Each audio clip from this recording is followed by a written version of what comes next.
Përshëndetje miqtë e mi. Sot jam më rehat edhe kam përshtypjen se kjo do të ndikojë që të jemi më pa filtr se çdo ditë tjetër, sepse jemi në shtëpinë tonë, në shtëpinë time dhe të një personazhi që e do fort Digitalbin dhe guxon për veten dhe Digitalbin. Ajo e ka krijuar imazhin e saj në publik, po për ta njohur jashtë asaj kornizës së krijuar, do t'i futemi në emision dhe jo vetëm Ilda Bejlerit.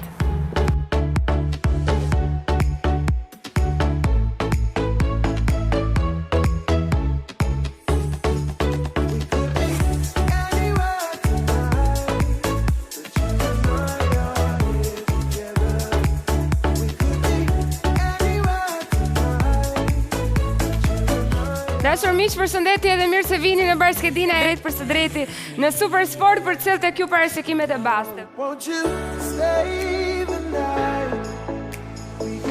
Jona Spaiu, përshëndetje Jona, mirë se vjen. Nuk e di se si ndihesh tu se ne pak a shumë edhe tek Bashkëdina jemi pak si pa filter. Si e ke marrëdhënien me Bastin ti? Me thënë të drejtën, para një ca viteve kur ende më manipulonte babi, edhe si dy vajza që ne jemi në shtëpi, detyrohesha të shija ndeshjet me të. I shija ndeshjet me babin këmbë për mbi këmbë në divan edhe detyrohesha të vija dhe ndonjë skedi.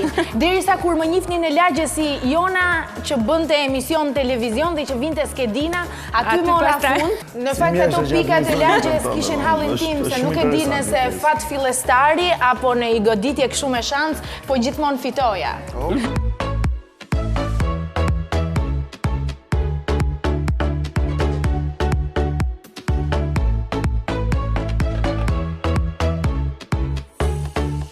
Jona, të erdhi mesazhi para sak minutash. Mesazhi më kishte ardhur që në fillim fare se unë o futem në lojë me ndeshje të sigurt, do të futem fare. Një shoqe që është gati duke lënë në shpinë në Bixhon.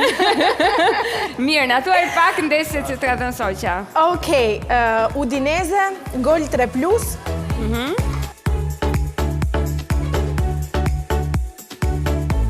E bravo, rolin e femrës tani. Të lutem, më e pakta që mund të bëj pasi më ftove në emision edhe më fliqe fare. Të lutem, pse u fliqe jo, kam përshtypjen që ishte eksperiencë shumë e bukur. Jo, ishte e papar, do të jetë akoma më e bukur nëse unë e fitoj skedinën që kam vënë sot. Edhe nëse Nuk e dia do kemi aq fat, sepse vërtet që skedina jote është shumë e mirë dhe kishte një koeficient shumë zemërgjër, do thënë, nëse do arrije që ta fitoje skedinën. Megjithatë eksperjenca e parë gjithmonë rezulton që të jetë fatciellse për shumë njerëz. Shpresoj që sot të jetë dita jote. Për ty cila ka qenë shuma më e madhe që ke fituar në një skedinë?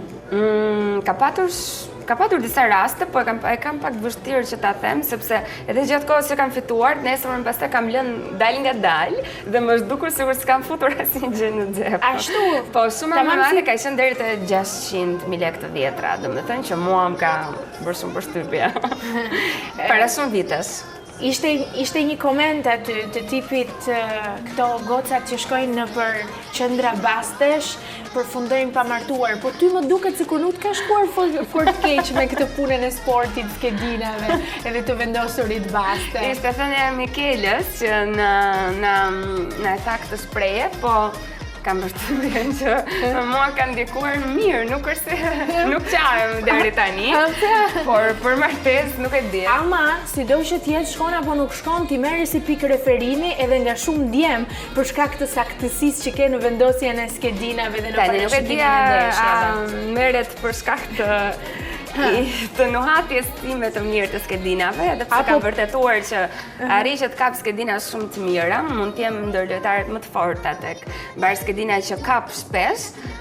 Tani nuk e di çfarë ndikon tek ata që më ndjekin mua. Atë ka ndodhur të vinë ndonjëri tek dera e punës edhe të jetë i irrituar pse se ka ndjekur mendjen tënde për një skedinë edhe në fund ka përfunduar grop? Jo, asnjëherë. Kam përshtypjen që do të po të përfundoj në grop, do më fal. Nuk e bëj me dashje, e bëj pa qëllim. Nuk e di pse e bëra këtë pyetje retorike. Ja, mjaftoi një buzëqeshje e këtij tipi. Ja, shikon pa dashje. Por në fund mbetet një ambient mashkullor. Mbetet një ambient shumë mashkullor, si nga ata që e ndjekin, si nga ata që e bëjnë futbollin. E kam përshtypjen për një vajzë e cila në plot kuptimin e fjalës është vajzë me shumë hire, vjen një pikë që edhe mund të lodhet. Ka ardhur kjo pikë? Nuk ka ardhur kjo pikë, kam përshtypjen që do vinë ndonjëherë sepse në çdo profesion besoj që meshkujt dominojnë pak a shumë, do të thënë që kanë atë personalitetin e tyre, apo femra gjithmonë ka raste që ndihet pak më edhe nga vetë natyra, është më e brisht, kështu që këtë gjë nuk do dëshiroja që ta ndryshoja. Aty brenda, unë pash që her pas here ndonse vajza grupit e merrje shumë mirë në dorë situatën edhe kontrollin e gjithë grupit edhe djemve. Që do të thotë, nëse ka një trajner Barskedina, ajo është Ilda Bejleri. Çfarë skemash përdor Ilda Bejleri për të menaxhuar Barskedina? Nuk e di sa jam aftë për trajnera, jam munduar pak, po mendoj që ja kam dalë në banë për shumë vite të jam trajnere mirë, po gjithmonë loja që më pëlqen është sulmi. Ashtu, kështu që jo më kot ka njerëz si Alketi apo si Blerimi. Blerimi pak më i qetë, po Adi do thoja unë, Andrea, që janë pak në konflikt me njëri tjetrin, kështu që më pëlqen fakti që njerëzit ndryshojnë nga njëri tjetri dhe shkëmbejnë mendime, edhe opinione, edhe në fundit japësh një mendim ndryshe s'ka asgjë të keqe, kështu që më pëlqen më shumë sulmi. Nëse do isha trajner, realisht trajneri një skuadre, do preferoj më mirë të mundesha duke sulmuar, se sa të rria në mbrojtje dhe ta psoja gjithsesi.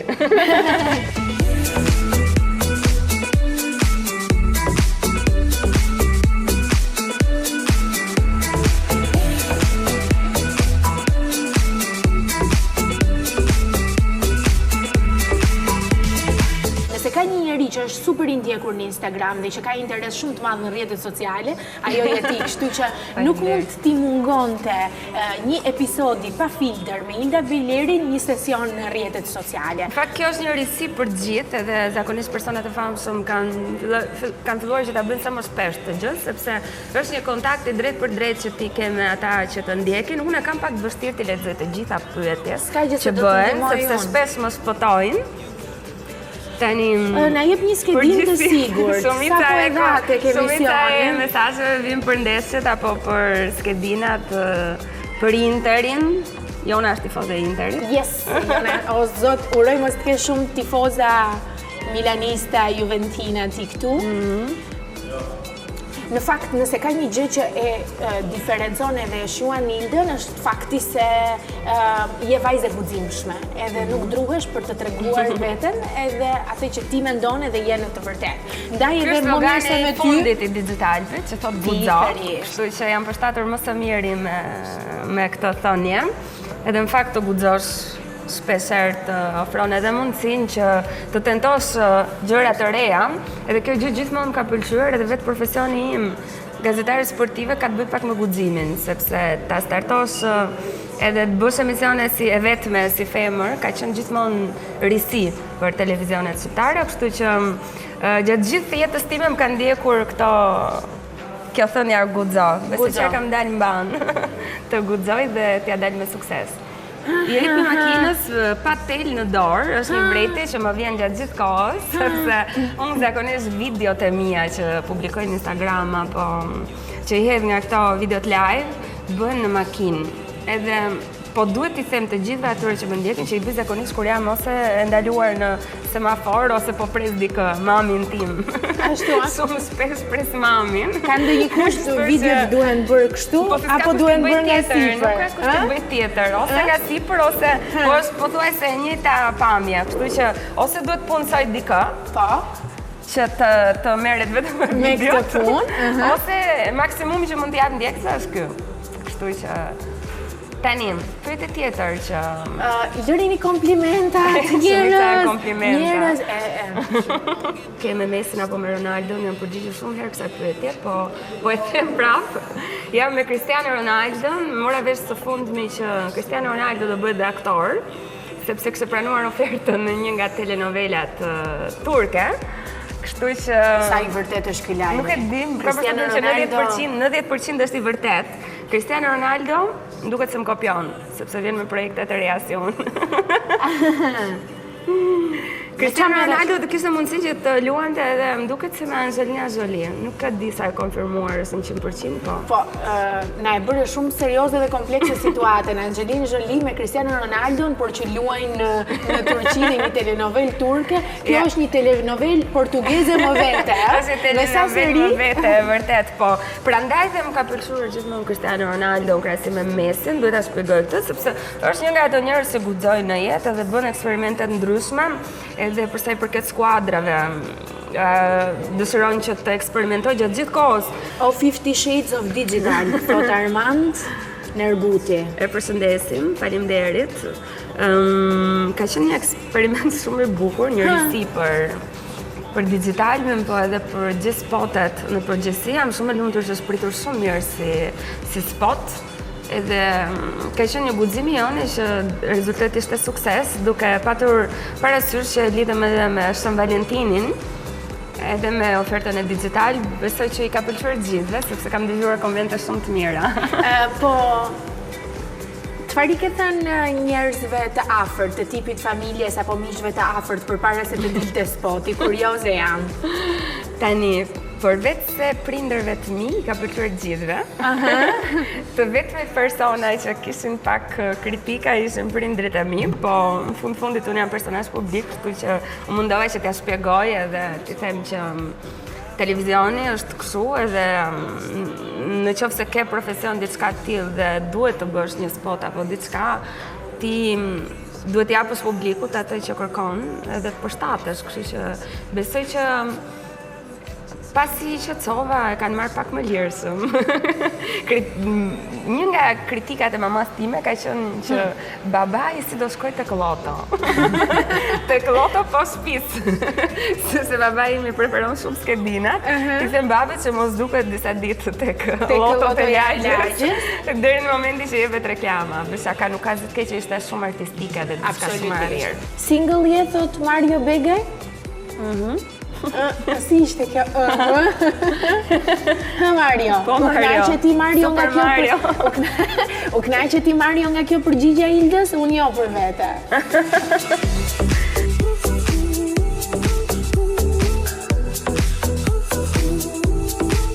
Të ka ndodhur ndonjëherë të të lënë në telefon? Në telefon? Në telefon.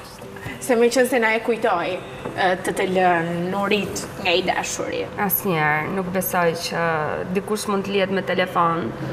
Edhe as nuk e kam bërë asnjëherë dhe as më ka ndodhur ndonjëherë. Mendoj që një marrëdhënie në momentin që i vjen fundi, arrin që të kuptohet përpara se të arrisësh të mesazhi apo tek telefoni, kështu që unë përgjithsisht jam njëri që i besoj shumë instiktit. Edhe shumë gjëra nuk i çoj deri në atë pikë sa të ndodhin gjëra të tilla, që do të thotë momentin që e kuptoj që kur diçka s'është për mua, arri që ta menaxhoj dhe ta kontrolloj. Edhe ndoshta edhe ta largoj nga jeta ime. Ti je nga ato që i jep fund vetë, se të vritet shumë sedra nëse të lën. Jo, nuk është problem sedre, sepse mendoj që në dashuri nuk ka sedër, po njeriu arrin që ti kuptoj vetë se deri ku mund shkoj në marrëdhënie.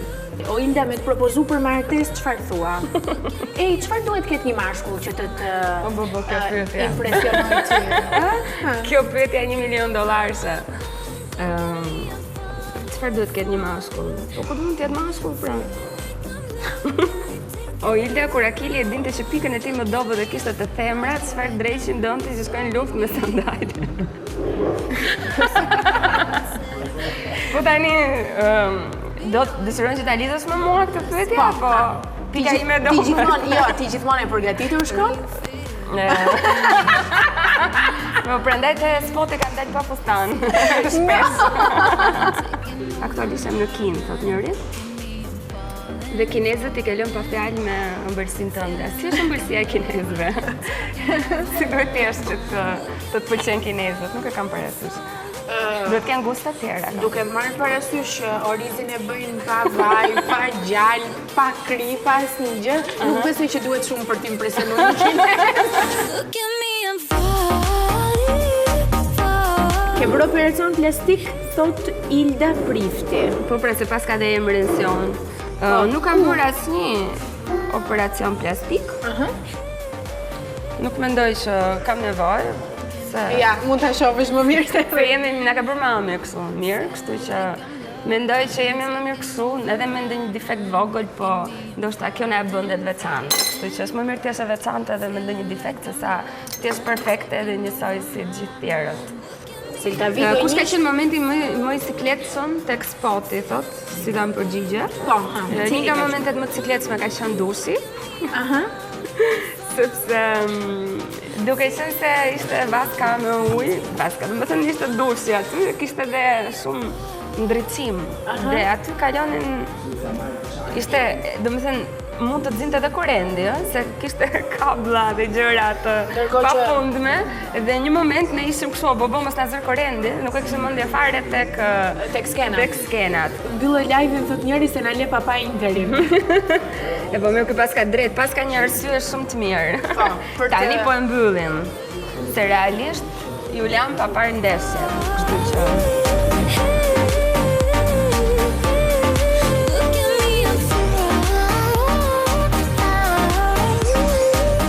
Vendosemi për të marrë një çikajër në një tjetër ambient, ama qëndrojmë në punë digital. Vjen që ti the nga fakti që këtë gjë e bën me shumë pasion, kam përshtypjen është kthyer edhe si një shtëpi e dytë. E vërtet ky është një vend që unë e preferoj shumë zakonisht, sepse duken shumë vende të Tiranës, kështu që për të marrë ajër të pastër, është një vend që të ndihmon shumë edhe frekuentohet nga shumë veta, nga shumë persona këtu në digital. Kemë shumë ambientet tona që rrim edhe shpenzojmë kohën. Cila është gjëja që të pëlqen më shumë nga fakti që punon televizion edhe bën këtë punë që bën? Gjëja që më pëlqen më shumë është që nuk më duhet të rri 8 orë në zyrë, në sensin që nuk jam nga ata njerëz që mund të bëjnë punë mekanike. Nuk e di nëse do të isha ekonomista apo diçka tjetër si doja bëja, sepse mendoj që këtu jam shumë e favorizuar dhe më ka ndihmuar Zoti vërtet për shkak edhe të prirjeve të mia, po që më ka dhënë shancin dhe fatin që të bëj këtë punë, sepse këtu arri që të kem diçka timen dhe që të mos jem gjithkohën në tavolinë e ulur, po të punoj pak me kreativitetin tim edhe me anën artistike, kështu që kjo është gjëja më e bukur që mendoj që më ka ndodhur. Ti vetë kë pëlqen më shumë, tani që i ke provuar pak nga të gjitha në 10 vite punë, pëlqen të qëndrosh brenda kuadrit të studios me një emision tëndin, ku shumica njerëz e shohin si komoditet, apo të lëvizësh në terren, ti kesh gjërat më të prekshme në kontakt me njerëzit. Ti vetë çfarë pëlqen më shumë? Mendoj që gjithmonë do jem nga ata njerëz që më pëlqen vërtet një emision në studio, po që nuk mund të rria kurse si vetëm me një diçka në studio pa bërë në gjë të re me karrierën time apo të sjell diçka ndryshe tek publiku, sepse mendoj që adrenalinën e vërtet ta adhurojnë pikërisht këto aventura shumë të mira dhe profesionale dhe aty ku ti takon njerëz të rinj. Mendoj që nuk kam mbetur madje vetëm tek sporti, aq shumë mua më pëlqen të provoj gjëra të reja. Së shpejti do shihni edhe një projekt tjetër që nuk ka lidhje fare me futbollin apo me sportin, sepse kështu jam unë. A nuk e frikë të ndërmarrësh iniciativa? Ti ke krijuar një imazh gjithë këto vite, edhe në një ambient që është mashkullor dhe është pak e vështirë të shihen femrat me seriozitet, ti e ke krijuar imazhin tënd, edhe ja ke dalë, po të ndërmarrësh sfida të reja, të tipit kinematografia për shembull, është një gjë me risk. Nuk e frikë, nuk është se do e konsideroja diçka që mund të më bënd të keq apo të më dëmton të imazhin, sepse sigurisht që njerëzit që unë bashkëpunoj janë njerëz shumë serioze dhe kompanitë që bashkëpunojnë jam e sigurt që ajo që do dalë, rezultati që do dalë në fund do jetë i mirë, po këto shembuj i kemi parë në shumë vende të botës, që nuk është asera parë as e fundit që ndodh kjo. Për mua ka qenë një eksperiencë shumë e bukur, do t'rregoj ndoshta më vonë për publikun se çfarë kam provuar dhe çfarë kam shijuar në fushën e kinematografisë, po mendoj që personazhet e njohur kudo në gjithë botën e provojnë veten e tyre në shumë fusha, pavarësisht se sporti dhe gazetaria janë dashuria ime e parë dhe e vetme. Kaq ambicioze sa je dhe kaq qef sa ke për të provuar adrenalinën, siç thuaj, për t'i provuar. Jam pak si Cristiano Ronaldo, prandaj pëlqet futbollisti. Oh, come on, prap Cristiano Ronaldo. Çfarë muzike të pëlqen veçanërisht? Kështu me çfarë zgjohesh ti në mëngjes për shembull? Po varet nga humori që kam, po edhe muzika e vjetër më pëlqen shumë. Madje shpesh shumë njerëz thonë që po ti pse i qen ke trishtuar që po dëgjon këtë lloj muzike? Ndërkohë që përveç të mia është një muzikë që mua më qetëson trurin dhe kaq. Nuk ka rëndësi nëse jam e trishtuar apo e lumtur, sepse më mjafton që të jetë muzikë e mirë dhe që mua më shijon. Mendoj që vetëm kaq mjafton. Ti je ajo që je, edhe nuk druhesh fare për t'ju treguar njerëzve atë që ti je. Edhe në fakt ajo që mua më pëlqen është fakti që ti je një vajzë e kompletuar, shumë sensuale, me shumë hire, edhe nuk nguron që ti tregosh hiret e tua. Saqë ndonjëherë kjo kthehet edhe në një objekt gjykimi ose para gjykimi për të tjerët. Të pengon kjo gjëja? Absolutisht fare. Unë nuk mendoj që kam guxuar deri në atë pikë sa që të tregoj diçka që nuk e ka treguar dikush tjetër. Mendoj që kam atë veshjen time që mua më përshtatet më së miri dhe më pëlqen që të dukem bukur. Për sa i përket spotit është diçka krejt tjetër, sepse nuk vendos unë, po është një punë që unë e bëj, kështu që për sa i përket asaj pjese nuk mund t'ja pas mendim, po mendoj që këto njerëz, domethënë unë gjithmonë edhe kur vishem ne i shikoj që to ndodhin kudo, që domethënë veshjet sigurisht nuk duhet të jenë shumë të egzageruara, po nuk mendoj që ka asgjë të keqe të vishesh pak me stil, do thoja unë. U bë çik si ftohtë, kështu që më duhet. Është shumë ftohtë dhe besoj që ke nevojë për pak ngrohje. Mund të rrish kështu dhe ta bëjmë intervistën, po. Ç'a tipi je ti? Çfarë tipi dukem unë? I ngrohtë, shumë i ngrohtë. Jam shumë e ngrohtë. Ka dy ekstreme, edhe ngrohtë edhe ftohtë. Që do të thotë mund të kaloj nga e ngrohta fare në të ftohtë. Po ndërkohë kam disa tipe të ndryshme.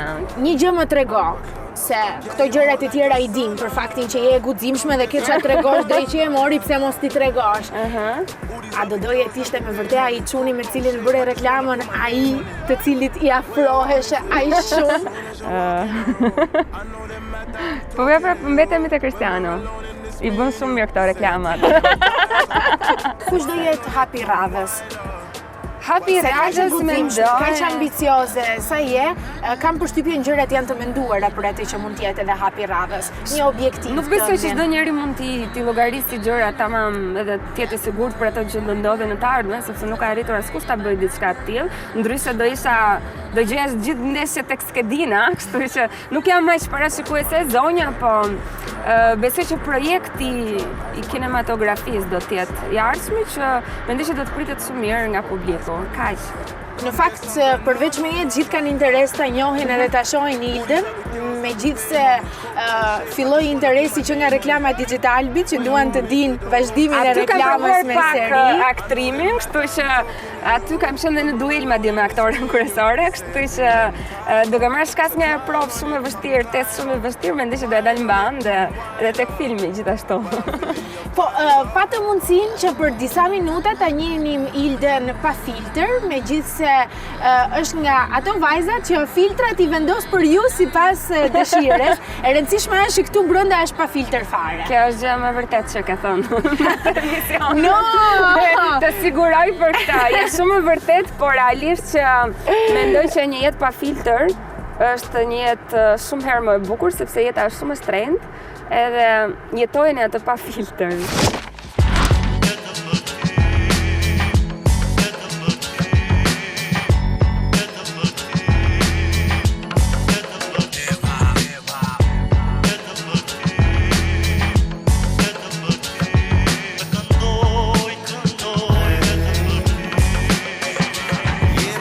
Kisha arsye më të mirë se për të ardhur deri në veri të Kosovës, në Mitrovic, se të takoja MC Kreshen. E në fakt më ka bërë një guid të plot të asaj që është edhe vendi i tij lindjes, edhe ku fillojnë edhe lënë gjurmë gjërat e para në jetën personale, profesionale, sa për të marrë këtë lloj energjie dhe për ta nisur intervistën kështu. Përshëndetje. Përshëndetje. Mikpritje më të mirë s'mund kishte. Pak sa e përgjysmume për shkak se jemi vetë gjysmë qyteti, po megjithatë po mundohemi, faleminderit shumë. U mbushëm plot me ajër. Edhe kam përshtypjen që pak metra nga lagja jote Tavnik City? Aha. Okej. Po Tavniku është atje në pjesën, Është atje? po në fillim të qytetit prej anës jugore. Këtu fillojnë kam përshtypjen edhe kujtimet e para. A ka kujtimet të tua që lidhen me lumin? Po, patjetër, se lumi kalon edhe në lagjën Tavnik. Ne momentalisht jemi përballë 3 rrokaqeve, lagja e Daçit, shoku Po pse quhen rrokaqe këto? Kështu i quajnë 3 rrokaqe, se janë 3 janë të dallume, janë 3 rrokaqe të një stili të njëjtë. Punume edhe për këtë arsye besoj që janë 11 apo 12 katëshe janë. Këtu banojnë përpara kanë banuar gjithë shqiptar, tash fatkeqësisht numri shqiptarë në pjesë veriore sa shkon ture du këtu. Po ne nuk e japim pjesën e qytetit, për arsye se është qyteti jonë dhe na lidh gjithçka dhe me fëmijën tonë edhe me Vije laheshe këtu në lum? Po jo këtu. Jo këtu. Po në fillim atje në lagjën Tavnik, ku ishim të stadiumit. Atje, se dekalin ato shtëpiat në anën e majtë të stadiumit, aty me njëherë vjen lumi. Edhe aty është qyt një vend ku quaj Fellina, edhe një vend që quhet Guri Muratit, e Murati gjyshi jem, aty vendet quajnë te Guri gjyshi tem. Për shkak se gjithë fëmija e lagjës Tavnik, një pjesë lagjës Tavnik që ishin në afërsi të gjyshit, nuk mundeshin me shku mu lapa pas për kujdesjen e një Më të rriturit, e po. qartë, po. Edhe gjyshi jam ishte ai që i merrte gjithë fëmijët në për kujdesje dhe shkonin aty, po ligji ishte mu la te Guri i tij. Për arsye që aty ishte thellësia e shkurtë, ishte deri këtu dhe askush nuk kishte mundësi me rrezik, e qartë. Po, për arsye që gjyshi kishte mbi vete mesatarisht 15 deri në 20 fëmijë lagjës që shkonin mu la me to. E pas ka meritu Guri Muratit me pas emrin. Po, ashtu e qunin aty. Lidhjen e parë me muzikën, kur e ke patur? Kurioze jam të di. Me qenë se po flasim për fëmijërinë edhe për gjurmët e para. Në atë kohë, kanë qenë ashta fëmijë, dëgjonin kanë qenë Snap. Snap? Po, I got the power, që e kënë atë e kam ngu ato si fëmijë, se e kam ngu agja të familjarët e mi edhe në atë kohë dole MTV-ja edhe u transmitohej edhe në programet lokale të transmitohej MTV dhe kështu kom ra për herë të parë mu njoftu me muzikën ta quajmë pop, trip hop edhe hip hop, po në atë kohë pastaj kom ngu gjithçka, kom ka pëlqy të lloj muzikës që u kanë muzikë amerikane në atë kohë, edhe me mas lufte fill me shokët shkonim në qendrën rinore që ishte një organizatës ndërkombëtare që quhej atëherë nga IMC, edhe aty shkonim bënim rap, dikush vallëzonte, dikush këndonte kështu edhe me shokët vendosëm fillu me bo muzikë, me bo hip-hop. Më thej pak më herët në bisedat tona ndërkohë që erdhëm deri këtu që je fëmijë i 2 doktorëve. Po. Kurioze jam të di sa kundër apo sa stimulues kanë qenë ata në nisjen tënde dhe marrjen me muzikë. A donin ata që djali i tyre ky kaçurrelci të bënte rap edhe të merreshe me hip-hop, se kam përshtypjen që të gjithë prindrit do duan t'i shohin fëmijët e tyre në drejtime të tjera përposa artit. Po, si fëmijë besoj që edhe asun se kom paramenu nashta që kom më konë rap artist, po as prindë e mi. Edhe në kohën e adoleshencës unë sa ma shumë që bëja muzikë, po bashkë ma shumë intensifikoj relacioni jam me muzikën hip-hop. Me muzikën, Edhe prindë e mi normal që s'kishin ndonjë simpati të madhe për muzikën hip-hop. Do të me thonë këto, po nuk kanë qenë kurrë ata që janë mundu me më ndalu mu me shprehun talentin tem. Për arsye që janë mjekë edhe besoj që njerëz të shkolluar dhe kanë kuptuar që talenti i njeriut nuk varet veç prej dëshirës prindve, po varet edhe prej mënyrës rritjes edhe interesit të atij fëmijë. Djemë që bëjnë hip-hop edhe rap gjithë janë konsideruar si bad guys, pra djemë tek qinj që vinë nga lagjet ku ka më shumë rrëmuja, ku ka konfuzion, edhe që ndoshta këtu nis inspirimi për të bërë artin edhe muzikën e tyre. Ka ndodhur edhe me ty kështu, ke qenë ti nga këto djemë të rebel kështu? Po besoj që çdo fëmijë i getos është rebel. Edhe unë si çdo fëmijë tjetër s'muj me kon ndryshe. Nuk do me thonë me kon rebel, me kon veç me bosherre. Me bosherre. Po rebel mundesh me kon mos u pajtu për shembull me regjimin. Na pi fillimit të jetës tonë jena kon të në kundërshtim me ligjin e asoj kohë, ligjin e Serbisë, për shkak se ne dinim që ne jemi shqiptarë dhe ne s'mundu me jetu në një vend ku dikush thotë ti je serb. Se s'jemi serb, jemi shqiptarë të Kosovës. Për atë arsye na edhe muzika hip-hop rrjedh si muzikë e paknaqësisë, me ndaj një regjimi, ndaj një sistemi, ndaj qytetarëve, ndaj njerëzve, jetë sociale, muzikë sociale. E mban mend këngën e parë që ke bërë? Rreth çfarë ishte? Rreth kujt ishte? Kënga jam e parë që e kom bo me unë, Shputa, Visari, Nardi dhe Bujari edhe Ardiani këna bo një këngë quhet MC Soldiers for Life. Ka qenë vitin Soldiers for Life, po në vitin 2000 dikon. Edhe kjo Përshëndes, a jeni mirë? Si më kaloni mirë? Fumje e hidhun kur ndohen dy njerëzit lidhun. Fumje e dion ndoja vjen heshti pa tinguj. E të rish mbrapsha ti që thash? Për djem të këqin. Je djali mirë fort, tha. Po, është kolegi mamit edhe kolegi babit, është mjek, edhe babi i shokut klasës. Ishim fëmija, për nuk dinim as shumë mirë se çka dënim për i kësaj muzike, po ideja ishte që me bo diçka që është revolucionare, apo që është diçka e re, edhe ne si qytet jemi qytet i rockut, edhe hip-hopi si muzika qenë diqysh. E parë kështu shtrëmbër, a? Jo shtrëmbër, po një farë forme, për me bo muzikë hip-hop, Mitrovicu do është me bashkëpunu me rockerat, për shkak se gjitha nejat jenë konë rock. Edhe gjitha barat, gjitha partit kanë qenë shumica me përmasa rock. Për arsye se... A dëgjoje ti rock? Po dëgjoj edhe jam shumë fan si madh i muzikës rock. Për arsye se Mitrovica si qytet ka nxjerrë grupe rocku që janë pionirat e rockut, grupi Mak, nga cili kena marrë samplin e kongës hip-hop edhe s'mund t'jetë ai pa ty. Ndërsa tjetër grup është grupi TNT, nga cili kena marrë samplin e kongës Themeli, këngëtarët e Bjondinës, këngë të famshme. Ndërsa pi gjeneratës dritë edhe 90-a janë grupi Marigona. Me pas mundësin me u kthy mrapa në kohë, kishe bë diçka tjetër?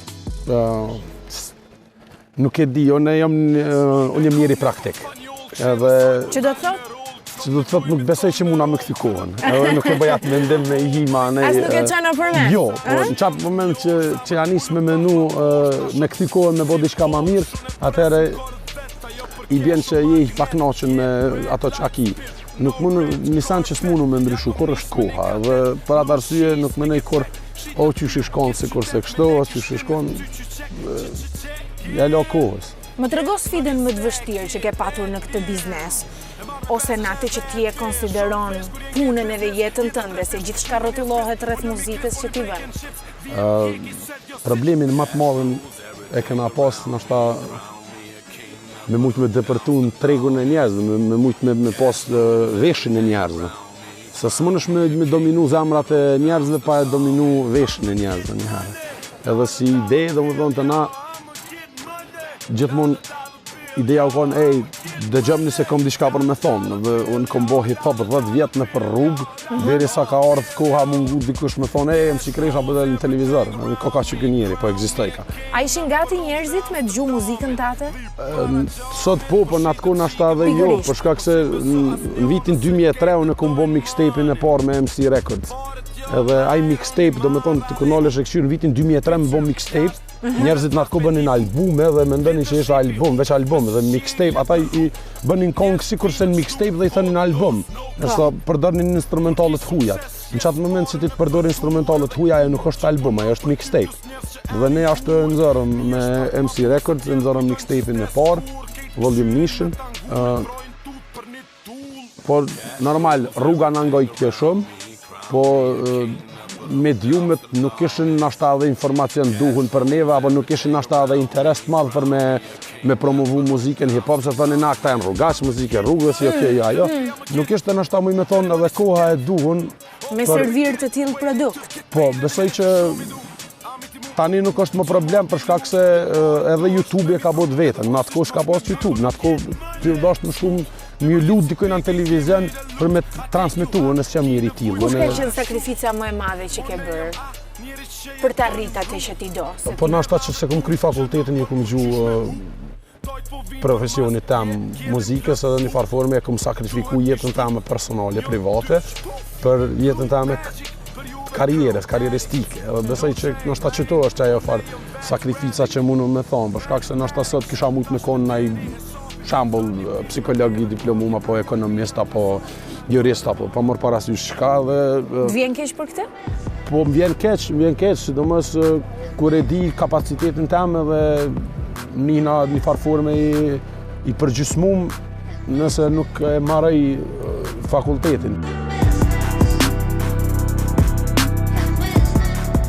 Kaq kapacitet sa ke, kaq ndërgjegjshëm sa je, kaq antikonformist sa je, si ja del edhe vazhdon të bësh muzikë në një treg ku muzika nuk dëgjohet fare. Edhe antivlerat po merren edhe po promovohen e po kthehen në vlera dhe gjithkush merr të drejtën të quhet artist. Unë për vete e shikoj në atë formën që unë e kam si obligim social me bu muzikë që unë e konsideroj të mirë, se dikujna nashta si pëlqen arti jam. Po përgjithsisht tendenca jam gjithmonë prej fillimit ka qenë me bërë diçka që është hip-hop. Edhe nëse ka elemente, për shembull na përdorim elemente shumë shqipe, përdorim shumë elemente amerikane, po megjithatë ideja është me nxjerr artin ashtu siç e don, pur. Po mërë parasysh a kënë një kongë për dashni, a kënë një kongë për rruga, a kënë një kongë për klab. Ideja është me bë kongën që njerëzit kur ta dëgjojnë atë kongë me pas risia dhe me pas, sidomos në hip-hop. Hip-hop teksti e karakterizon kongën. Kur manin zonin keni flashbacks, jem kondre pere dhe atër të... Cila ka qenë kënga që ka lënë më shumë gjurmë, personalisht tek ti, jo atë që kanë pëlqyer më shumë të tjerët, po një këngë e cila për ty ka kuptim më të veçantë? Tani më ke nxonë gusht. Pse? Se nuk e di. Për arsye që unë kam 5 albume, 2 kam bashkëpunim me Lyrical Sun, 3 kam solo, por në të gjitha këto, çdo këngë ka venin e vet, ka vlerën e saj si emocionale, si artistike, për arsye që ka ndodhur shumicën e këngëve, ose mos them shumicën, po them kryesisht gjitha këngët janë bërë me përjetim artistik, edhe se cilën e shkrim trunin apo zemrën, emocionin në formën sa më artistike.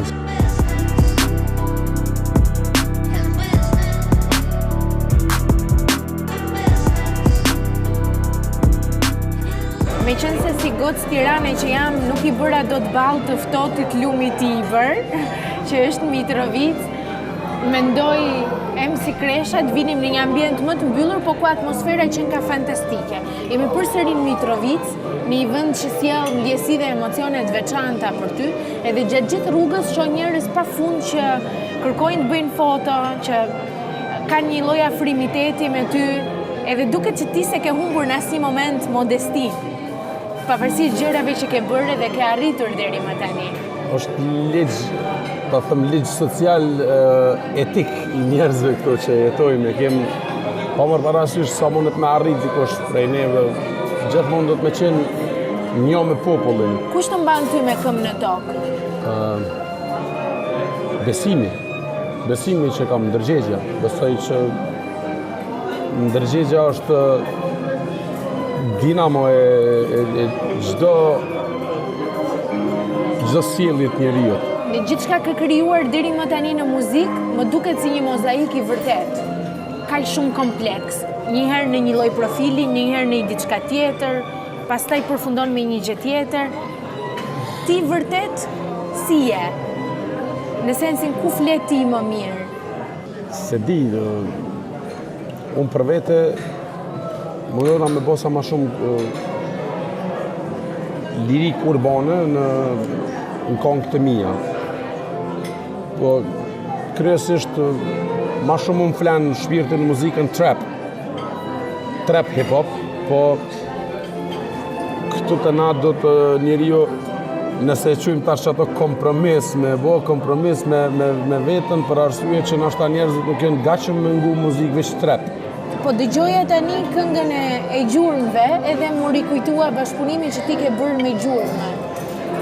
Të risjellësh një gjë e cila flen në një sënduk që është ashtu e plurosur, edhe ta bësh të pëlqyer nga masa, më duket një sfidë më vete. Si ka ardhur shkëndia për ta bërë këtë gjë? Është përgjithësi e madhe, në radhë parë me marrë një perlë gjurmëve dhe me risjell. Për arsye që ata e kanë bo, besoj në formën më të mirë në kongën në kohën kur e kanë bo kongën, kur është dalë konga, po për shkaku kryesor që më ka shty është me lidh hip-hopin me rockun, për shkak se në Amerikë e bojnë këtë gjë, e bojnë kryesisht krejt artistat këtë kongë të hitet më të mëdha hip-hop, kanë qenë kongë pop apo rock apo soul viteve 60, 70, 80. Njerëzit bojnë kongë dhe nisin e bojnë një instrumental sa ma klab, sa ma komercial, se kjo do të bëhet hit. Hitin nuk e përcakton tingulli i instrumentit, hitin e përcakton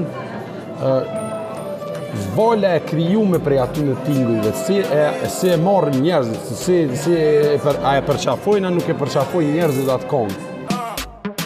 Dy janë gjërat që me rëndësi i di që tani, që do çojmë nga kjo tavolin tifoze e Liverpoolit, e para dhe e dyta me një 5 kg më shumë. Për të parën po më pëlqen shumë, se për dytën shko fitness pas të.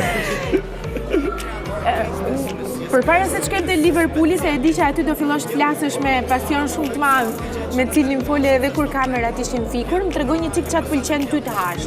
Se jemi me këto gjëra tradicionale të Kosovës, me këtë djathtin e sjenicës që po më pëlqen shumë. Çfarë të pëlqen ty? Mu për vetë, unë kam apetitin e njëtë si ujku, mu ma kona mishin. Ja, i hatë gjitha në përgjithësi, po e pëlqej mishin. Më pëlqen me gatu edhe vetë. Gatu në vetë? Në raste. Ti jeton vetëm apo jeton me familje? Banoj vetë, po i regjistrum jam me familje, adresa jam është në Mitrovicë, nështë unë banoj edhe në Fushë Kosovë. Kam aty një banestive. Për çfarë të merr më shumë malli nga gatimet të shtëpisë? Nona marrën laknur të mirë. Laknur? Po, laknur. Hite me lakna. Okej, po. Ne i themi byrek, a? Jo, byrek është interesant. Byrek është me laknurin që e bën nona e bën me rrah. Okej, po. Edhe mua më pëlqen. Po edhe laknurin në formë bureku që po e qunë, na i thëmë laknur, asoj, nërso burek. Ushqimet i morën vesh, po tifoz me Liverpoolin ç'ne? Kështu? Ka që kështu së është? Lidhja është mes tifozve, është lidhja qysh lidhen tifoz me klubin, qysh e shohëm na si fansa të Liverpoolit, klubin tonë zamës. Është një klub që konsiderohet si familje dhe ne si tifoz nga Kosova jemi të pranum në familjen e Liverpoolit me emrin Kosova Reds. Ashtu, a? Po, jemi në një grup i tifozëve të Liverpoolit zyrtar. Mund është menaxhet edhe në faqen zyrtare të Liverpoolit, aty ku cekën emnat e nën grupeve dhe fan klubeve të Liverpoolit në gjithë botën. A shanë kur shef futboll në televizor? Kove të punit ma pak. Kove të punit shoj 50 herë gjatë ndeshjes, përpara kom shoh 500. Të jesh në këtë punë, do të jesh gjithë kohën në lëvizje, sa një i vend në tjetrin, sa një i koncert në tjetrin, si jetë vikingësh do thoja unë. Po, kam përshtypjen që në këtë jetë kaq intensive ka dhe shumë dodhira dhe historira brenda. Më tregon ndonjë histori pikante të lezetshme të kohëve të fundit. Ka shumë, s'po di cëllën. Ja se në ndihmon menaxheri. S'po di cëllën. Na e kem një trik. Kështu bez vete, kur bot laja shumë e mirë, cili do prej neve që i merr lekët, vjen të mosa të grupi dhe thët, vjen, e po të që s'ke mirë, kështë s'ka pas leke, këpëta. Okej. Një rast ishte unë edhe Lyrical Sun të shku në tu kësty prej se e kemi problem. Unë në Lyrical Sun gjatë kohës kur marrojmë koncert dhe dojna mu kësty për në shpe, gjithmonë kemi probleme me zvete. Se që ndo? I dhnohëm ashtu, hatërohëm lodhja ajo, kjo, 2 njerëzi, 2 truna. 2 truna shumë të avancum. Okej. Edhe rrugës për terminal tu kalu, diçka unë e vrikosëm me zvete, i ka tje, s'du të flasë me ty, kështu. Do futëm në aeroplan, festimi e preferën gjithmonë mu ullë ka dritarja. E unë e kisha biletën ka dritarja. Edhe unë po ullë unë ka dritarja, s'pja happy velit, se ishëm i qikë cakrum. Edhe pastaj aty në aeroplan, në gjatë fluturimit të mundojshëm me flajt të dytë, se ishëm shumë të lodhën pa gjumë prej koncerti. Në ora 4 këshu marru koncertin, në ora 6 fluturimit. Edhe gjatë kohës një gru nuk nalësh të folë, hiç të në kohën, ajo kishte diçka për të thënë. Gjithë muhabetet e fisit, familjes.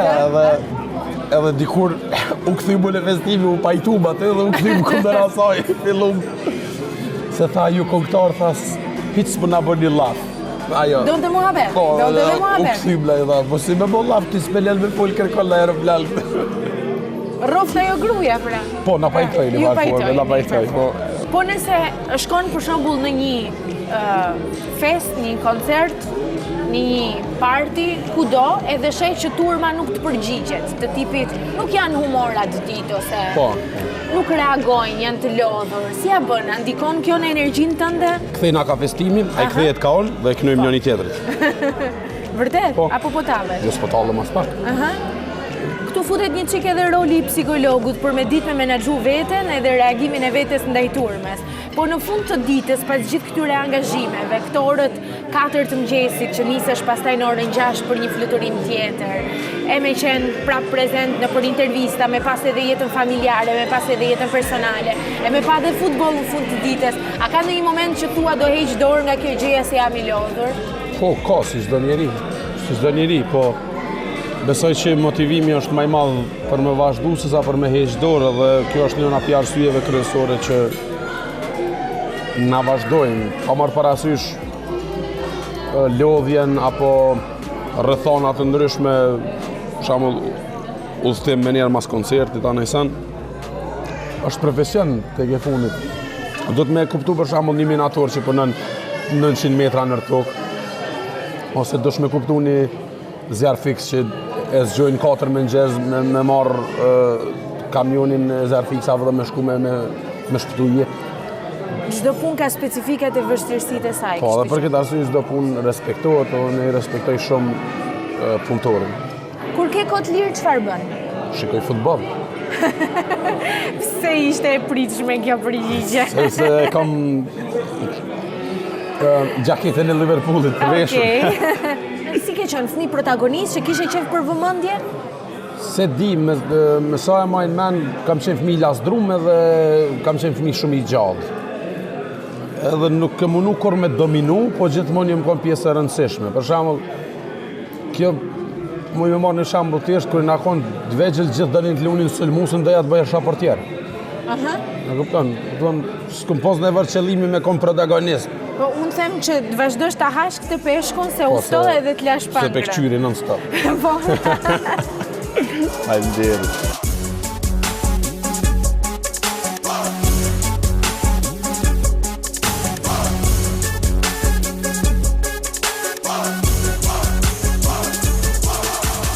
Bëjdirti. Po nuk ishte si të mbyllej ndryshe kjo dita nëse s'do ishte me një gjë të ëmbël, po kam përshtypje më shumë se gjëja e ëmbël me këtë vend të lidhen dhe ca kujtime të tjera. Këtu ka ndolë printemi në takim kur janë konë 3. Atëherë, që shmëti. Ja, vitet e 70-ta printemi për shembull kur ka ndolë në takim nuk kanë qenë kafiqat apo kafeterit që njoftë të nas kanë qenë mod, po pasticeri. E këtu, si çdo çift i ri i këtij qyteti, Edhe frind e mi kanë lënë vend takim më takun këto, me hongër në shampite apo krempite edhe me pi naj boz apo limonad. Për shkak se kjo është, që më thoni varlloj, kulturë gastronomike e viteve, sidomos prej viteve 60 deri vitet e 80-90 u konë shumë e pamshëm. Pastaj filloi edhe moda e kafeterive, kështu e ndryshun sa. Që do të thotë që zotëria aty ka parë edhe një puthje që këmbëhet këtu. Se di, se besoj. Na shta të parë dhe ti.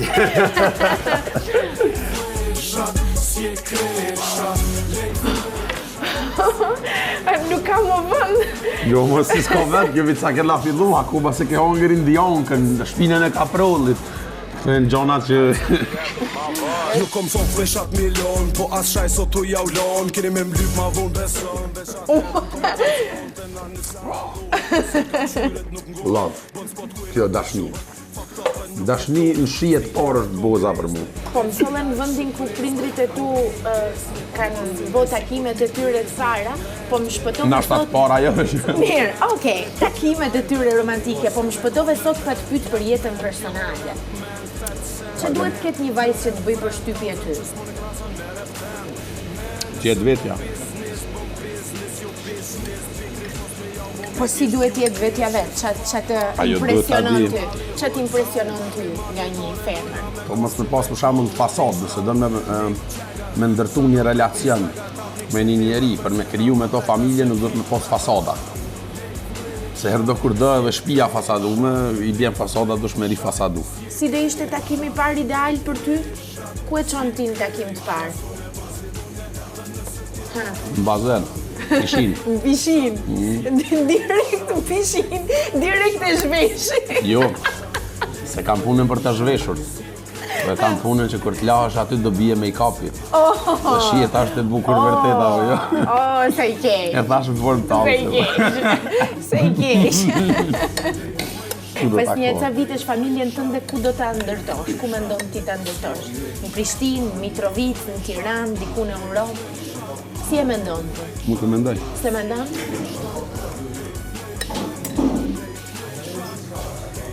S'kom mendu. Se ku vro menin anej. Si njeri nuk jem njeri që bëj plane afat gjatë. Maksimum bëj plane javore. Mua më vjen mirë që pata mundësin të isha pa filtr fare, jashtë asaj e kornizës zakonshme, me këto flokët kështu në një ditë me ty, në vendin tënd të lindjes, në një vend i cili më tregove që ka rëndësi për ty edhe ka mbrujtur atë që është edhe MC Kresha. Lagja të Avnik City. Po, ky vend është nuk është veç vend i rëndësishëm për mu, po besoj për çdo njeri që e qunë vetën shqiptar është vend i rëndësishëm. Sa ma e vështirë jeta për neve si qytetarë Mitrovicës, aq ma e madhe dashnia për këtë qytet. Absolutisht. Edhe më përcoll edhe mua pak nga gjithë kjo dashuria madhe për këtë qytet, për ta ardhe për ta vizitu sërish. Kësaj herët plot. Po kur vish tjetërën herë, atër s'do kem kamera, po do kem kamera private të telefonave. Do ta gjera gjithsesi. Po, do e vësh në Snapchat story-a e që... Do ta mbyllim pa filtrin sot bashk, jo për mos ta vazhdu bisedën, se me gjithë qef do ta vazhdoj bisedën me ty, po se s'po i rezistoj dot kësaj ëmbëlsirës që e ka emrin Indianka.